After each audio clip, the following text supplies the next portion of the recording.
Buenas noches y bienvenidos a otra charla de Bienestar Renacer.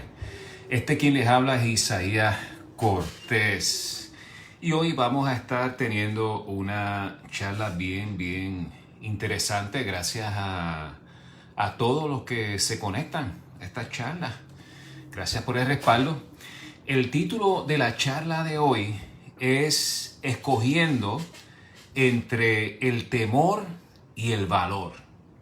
Y vamos a ver de qué vamos a hablar hoy. Vamos. El temor es una presunción. Vamos a comenzar definiendo qué es el temor. El temor es una presunción o es una sospecha de que algo malo va a suceder. La palabra temor se utiliza como sinónimo de miedo. Y es la emoción, esa emoción angustiosa que siente una persona ante un riesgo imaginario o real. Ahora, vamos a ver esto del temor. Sabemos que es una emoción que sentimos. Y en charlas anteriores estuvimos hablando de nuestro sistema de alerta. Y nuestro sistema de alerta son esas emociones que sentimos. Y en el caso del temor, pues nos funciona como una alerta. ¿Para qué? Pues para prepararnos. Porque algo viene o algo va a ocurrir, ya sea que estamos experimentando eso en este preciso momento o algo va a ocurrir. Entonces, el temor es parte de ese anuncio para que nuestro mecanismo de defensa se active y podamos tomar la acción necesaria o prepararnos. Así que ese se supone que sea la utilidad o la intención del temor. Ahora, ¿qué es lo que lo causa? ¿Qué es lo que causa el temor? Bueno, pues situaciones que ponen en riesgo nuestro bienestar. Y no tanto el bienestar de nosotros, sino el bienestar de las personas que están cerca de nosotros, ya sea nuestros seres queridos, nuestros familiares o personas que están a nuestro alrededor y que quizás nos encontramos en algún lugar y ahí está ocurriendo algo que no únicamente la vida de nosotros, sino los que están ahí están en peligro y queremos protegernos a nosotros y a ellos. Ahora, cuando hablamos de bienestar, ¿qué hay ahí? Bienestar que puede ser amenazado. Pues ahí está nuestro físico, ahí está nuestra salud y nuestra vida.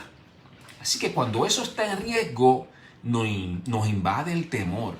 También está la parte de seguridad en cuanto a las cosas que nos pertenecen, nuestras propiedades. Si alguna de esas cosas está en riesgo, también vamos a sentir temor. Está la parte social. La parte de que nos sintamos incluidos en la sociedad, con las personas que están a nuestro alrededor. Y ese aspecto en particular también podría verse amenazado y cuando nos vemos ante esa amenaza nos invade el temor. Queremos sentirnos aceptados, queremos sentirnos incluidos.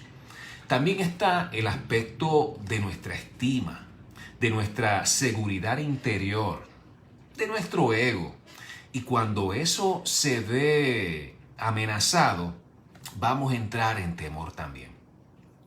Y por último, y no menos importante, está nuestra capacidad de crecer y de expandirnos, a lo que le llamamos autorrealización. Y ese aspecto también, cuando se ve amenazado, nos sentimos atemorizados. Yo he visto esta situación mucho en lugares de trabajo donde hay personas que han estado un tiempo en un lugar de trabajo y de momento se sienten estancados, como que no están aprendiendo más, no están creciendo y los invade esa sensación de temor porque no saben qué va a pasar de aquí al futuro. Ahora, el temor puede ser causado y hablamos qué es lo que lo causa, pero hay dos vertientes bien importantes que juegan un papel aquí y está el riesgo presente.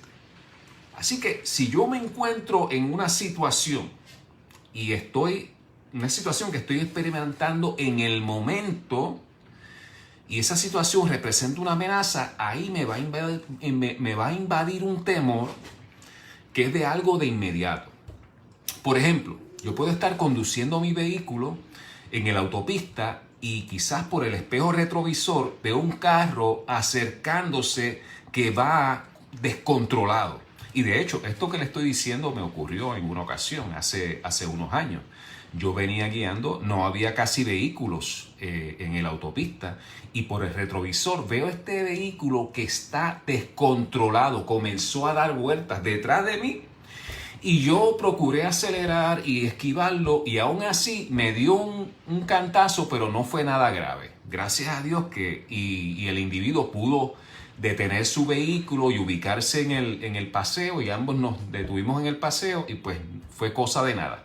Pero en ese momento el temor me invadió y de hecho me hizo actuar, porque entonces manejé mi vehículo, hice todo lo necesario para evitar que ocurriera un accidente mayor. Otro ejemplo de un riesgo presente es que una persona, ya sea que esté alterada en un lugar público y que tú te encuentres en ese lugar público, digamos quizás en un banco, en un negocio o en un centro comercial, y estás ahí, de momento aparece una persona alterada y desenfunda un arma de fuego, pues definitivamente te va a invadir el temor. Son situaciones del momento. O que tu hijo, de momento estás en un centro comercial y tienes un hijo que está en la edad de alrededor de 3 años y de momento se te acaba de perder tu hijo y tú no sabes dónde está. Es otra situación embarazosa.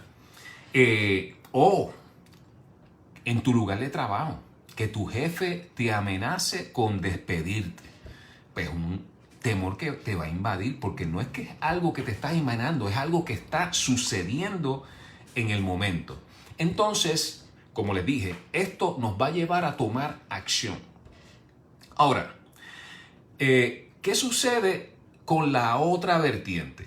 Que estamos hablando del temor imaginario. ¿Y de qué estamos hablando? Bueno, lo que estamos diciendo es que el temor imaginario es una situación riesgosa que te imaginas te podría suceder. A tal punto que lo visualizas. Y no tanto eso, que piensas tan intensamente en eso que hasta lo das por hecho, te lo crees. Ejemplo de esto, quizás te tocó asistir a una reunión, por decir. Y en esa reunión tuviste la oportunidad de opinar, tuviste la oportunidad de hacer preguntas y quizás tenías preguntas para hacer, pero ni opinaste ni hiciste preguntas. ¿Y por qué? Porque probablemente te invadió un temor, porque te imaginabas que quizás pues se iban a reír de ti o iban a pensar que era una pregunta muy tonta o tu opinión no tenía ningún valor. Así que esos temores a veces nos invaden cuando estamos rodeados con otras personas o invaden a algunas personas. En mi caso, a mí pues ya yo estoy curado de espanto, pero hay personas que les invade ese temor y no se atreven a hablar o opinar. ¿Qué otro ejemplo de riesgos imaginarios? Pensar que uno va a ser víctima de una enfermedad.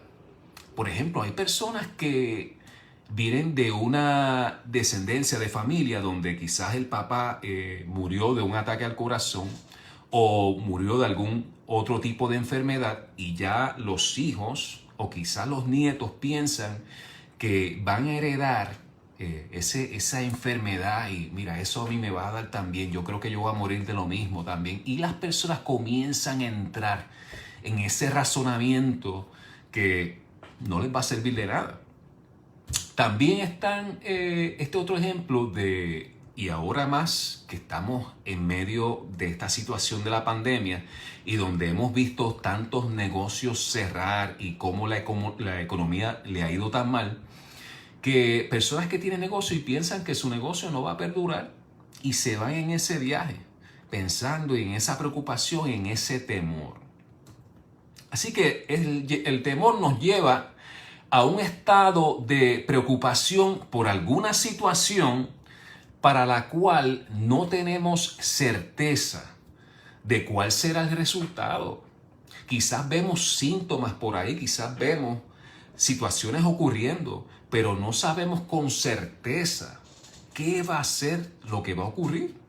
Entonces hay personas que lo que piensan es lo peor.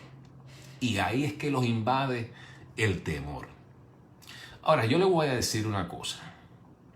Si continúas enfocado o enfocada en el temor, imaginando de que algo malo te va a ocurrir, pues eventualmente te va a ocurrir.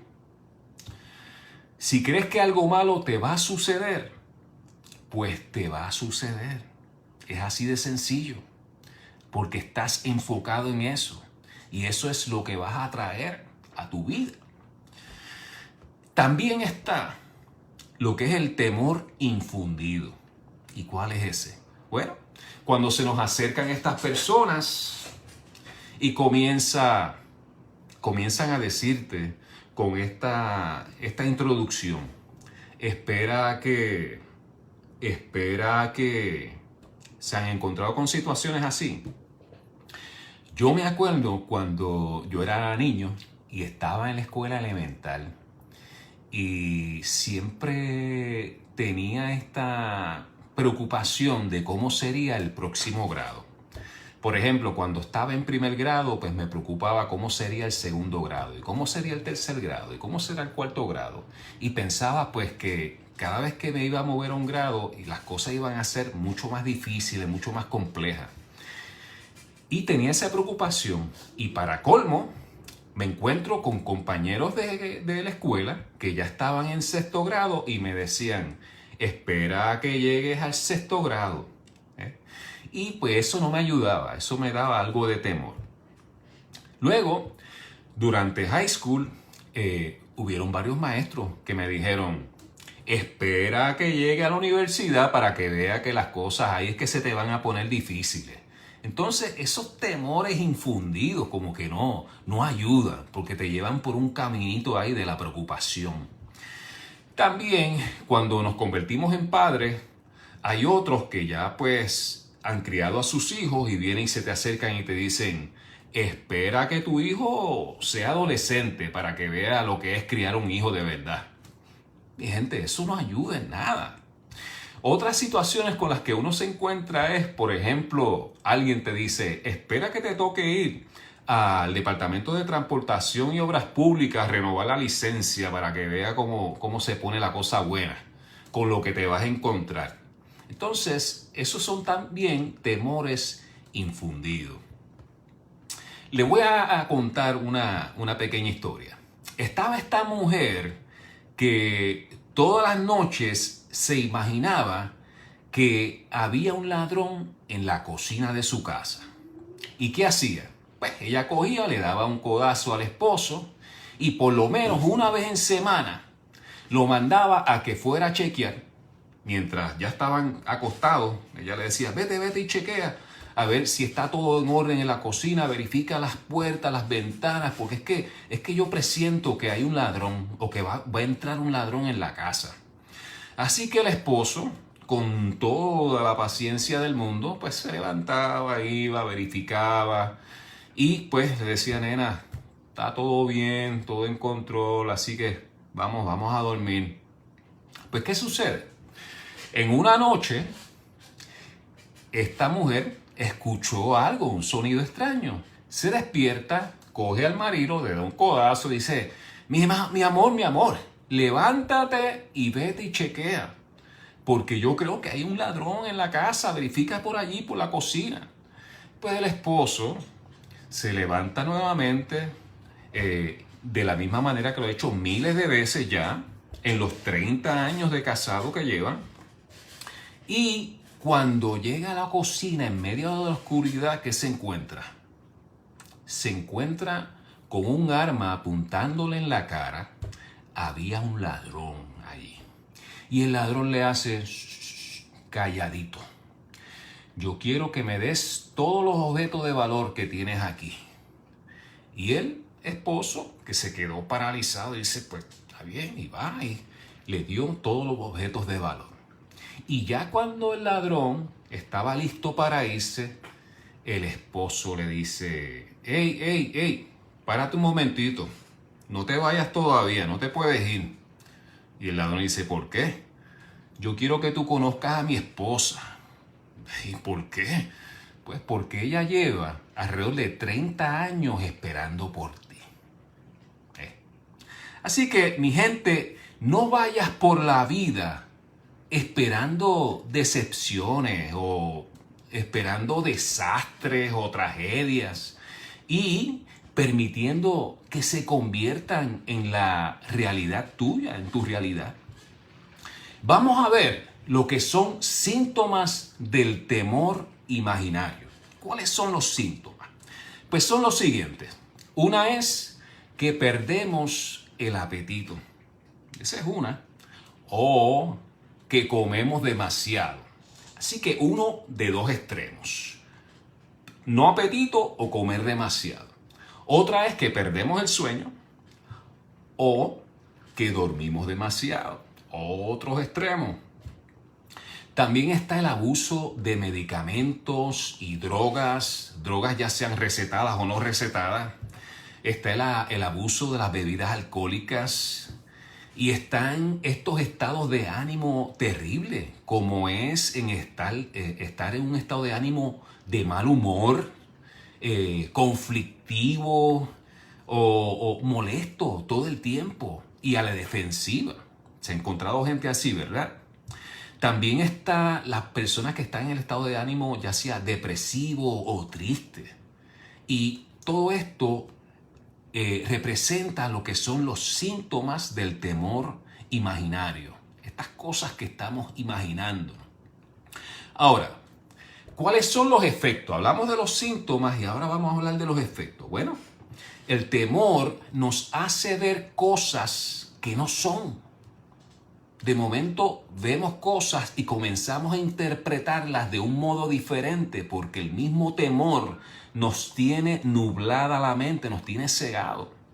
De hecho, quizás estás viendo algo desde donde te encuentras ahora mismo y lo que estás viendo es un ángulo, estás viendo un punto de vista. Me puse a buscar información de esto y está el término ángulo de visión, que se usa mucho en la cinematografía. Y el ángulo de visión es la magnitud que determina la parte de la escena que se está tomando. Entonces, cuando tú estás ahí embollado viendo una película y viendo toda la acción que está ocurriendo, lo que tú no sabes es que fuera de ese marco de lo que tú estás viendo hay otras cosas ocurriendo. Claro está, ¿verdad? En la filmación. Ahí está un batallón de gente que trabaja en la producción. Hay un sinnúmero de equipos, cámaras, luces, micrófonos, todo alrededor. Sin embargo, eso no se ve en la pantalla. En la pantalla tú lo que ves son los actores principales, la acción ocurriendo y te estás perdiendo de muchas otras cosas. Quizás en la escena está lloviendo y tú ves el actor principal mojándose y todo. Pero fuera de la escena no hay ninguna lluvia. La lluvia está ocurriendo únicamente en la escena. Y eso es lo que nos pasa a veces. A veces estamos viendo únicamente la pantalla y no estamos viendo fuera de esa pantalla las otras cosas. También otro efecto del temor es que detiene nuestra capacidad de generar ideas. Como les dije, se nubla nuestra mente y no podemos pensar claramente. También impacta nuestra salud, impacta nuestras relaciones con los demás. Y hay muchos otros efectos que vienen del temor imaginario. De hecho, les voy a relatar esta historia que escuché los otros días. Esta es la historia de Nick. Este hombre, un hombre alto, fuerte, saludable, trabajaba con los vagones de carga de los trenes. Era un empleado muy leal, pero constantemente atemorizado por lo que pudiera pasar. siempre pensando en lo peor que podría ocurrirle. Un día de verano, se le permitió al grupo de trabajo donde él estaba irse una hora más temprano porque había una fiesta de cumpleaños que se le iba a celebrar a uno de los supervisores y pues le dieron esa oportunidad de irse más temprano. Sin embargo, Nick se quedó un ratito más terminando un trabajo en uno de los vagones refrigerados de aquel lugar, cuando de repente se quedó encerrado adentro de forma accidental. Él no tenía celular con él, no tenía radio, no tenía manera de comunicarse al exterior. Y comenzó a entrar en desesperación porque sus compañeros de trabajo ya se habían ido. Entonces entró en pánico, comenzó a gritar, comenzó a golpear la puerta y la golpeó tantas veces que sus nudillos comenzaron a sangrar. Él sabía que se encontraba dentro de un vagón refrigerado y que la temperatura debería estar más baja del punto de congelación. Él se decía, si permanezco aquí, voy a morir congelado. Y no hay manera de que yo pueda permanecer vivo hasta mañana. ¿Qué mañana cuando vengan sus compañeros de trabajo? Mientras más pensaba en la situación, más frío sentía Nick. Así que se le ocurrió tomar un cartón del piso y con sus manos temblorosas comenzó a escribir. Y escribió lo siguiente: demasiado frío. Mi cuerpo se está entumeciendo. Creo que estas serán mis últimas palabras. Al otro día, en la mañana, sus compañeros llegaron al lugar de trabajo, fueron al vagón. Cuando abren la puerta, encontraron el cuerpo de Nick arrinconado en una esquina. Cuando se hizo la autopsia, reveló que ciertamente murió por congelación. Ahora, lo interesante de esta historia es que la unidad de refrigeración del vagón nunca estuvo prendida mientras Nick estuvo adentro. La temperatura registrada dentro del vagón era de 61 grados Fahrenheit, que no es una temperatura de congelación. Así que Nick murió congelado porque estuvo convencido en su pensamiento de que estaba en un vagón a una temperatura de congelación. Aquello a lo que temió toda la noche le ocurrió. Y esto me lleva a preguntarte, ¿temes congelarte aunque la temperatura a tu alrededor sea de 61 grados Fahrenheit? ¿Te estás preocupando y te está invadiendo el temor a ti en estos momentos cuando en realidad no hay por qué? Quizás la temperatura no está al punto de congelación y te estás congelando. Medita en eso. Ahora, si tenemos el temor, vamos a decir que el temor está en este lado, ¿qué es lo que tenemos al otro lado? ¿Qué es lo que tenemos en el otro extremo? Pues lo que tenemos es el valor. Y el valor puede tratarse de un talento, puede tratarse de alguna destreza o alguna capacidad especial, o puede referirse a la firmeza, al coraje, valentía en las acciones de una persona. Ahora, yo me voy a enfocar en la cualidad del ánimo para enfrentarse a situaciones riesgosas. Y si nosotros tomamos el valor y lo combinamos con la fe, ¿saben lo que vamos a tener? Vamos a tener seguridad en nosotros mismos. Seguridad en nosotros mismos. Y saben que la fe es aquella situación beneficiosa que imaginas te podría suceder, al punto de que lo visualizas y lo das por hecho, te lo crees. ¿No les parece similar, pero contrario a la misma vez, a lo que es el temor? Teníamos que el temor es aquella situación mala que tú crees que te va a suceder, que lo das por hecho, versus aquella situación beneficiosa que tú crees que te va a suceder y que lo estás dando por hecho, lo visualizas.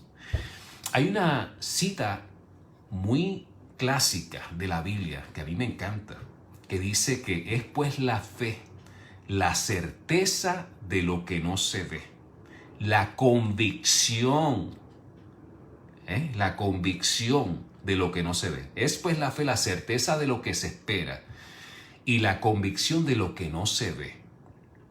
Así que yo puedo estar cierto, estar completamente convencido, certero de que espero algo y que ese algo, aunque yo no lo veo, va a ocurrir. Me puedo enfocar en eso. Escuchen estas palabras de Nelson Mandela. Aprendí que el coraje no es la ausencia de miedo, sino el triunfo sobre él.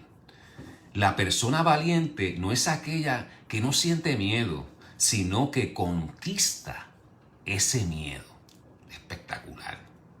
Vamos a hablarle de las características de la persona valerosa.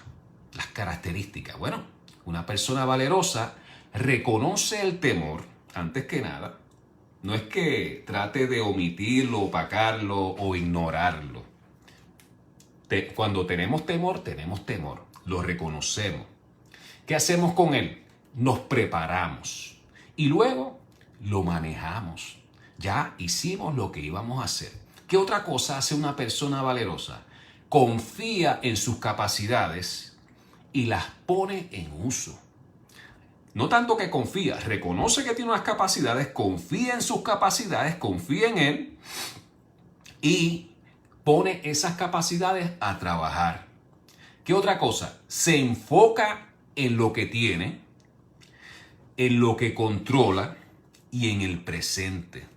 Hay personas que se enfocan en lo que no tienen, se enfocan en lo que no pueden controlar y se enfocan en el futuro, en el pasado, en otras cosas, versus enfocarse en lo que tienen, en lo que pueden controlar y en el presente. Disfrutar el presente, absorber el presente, sacar el mejor provecho del presente. Otra característica, reconoce sus limitaciones. La persona valerosa reconoce sus limitaciones y no se queda ahí, trabaja con ellas.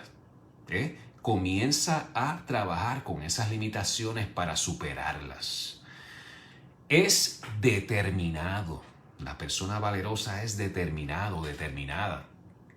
También, último, pero no menos importante, y podemos continuar ahí, la persona valerosa puede experimentar algo más allá de las circunstancias que lo rodean. Y cuando decimos experimentar es que puede remontarse en su imaginación y poder ver aquello que desea lograr, aquello que desea que ocurra, y lo puede experimentar. No tanto verlo, lo puede oír, lo puede olfatear, lo puede saborear, lo puede palpar. Ahora, ¿qué es vivir en valor y en fe? Les quiero describir esto y con esto termino. ¿Qué es vivir en valor y en fe? Bueno, vivir en valor y en fe es confiar que actualmente posees exactamente las capacidades necesarias para poder enfrentar los temores que se te presentan. Esa es una. Número 2. Vivir en valor y en fe es tomar ventaja del temor. ¿Para qué? Para prepararte. Úsalo como una alerta. No lo uses como una tortura. ¿Ok? Vivir en valor y en fe es que construir encima de cada victoria que te apuntas cuando vences cada temor. Vivir en valor y en fe es construir en cada victoria. Vivir en valor y en fe es saber que luego de prepararte lo mejor que puedes para aquellas cosas que no puedes controlar, solo lo que te queda es confiar en algo superior a ti, que se encargará del resto. ¿Y qué es ese algo superior? Bueno, en mi caso, es Dios. Él es ese algo superior que se va a encargar de aquello que yo no he podido manejar. Y con eso yo puedo estar tranquilo. Vivir en valor y en fe es agradecer todo lo que posees. Agradecer todo lo que posees. Ahí está tu salud, tus capacidades, tus seres queridos y tus cosas materiales que posees al momento. Agradecer todo lo que has superado hasta el día de hoy. Agradecer todo lo que has aprendido. Agradecer todo lo bueno que está por venir.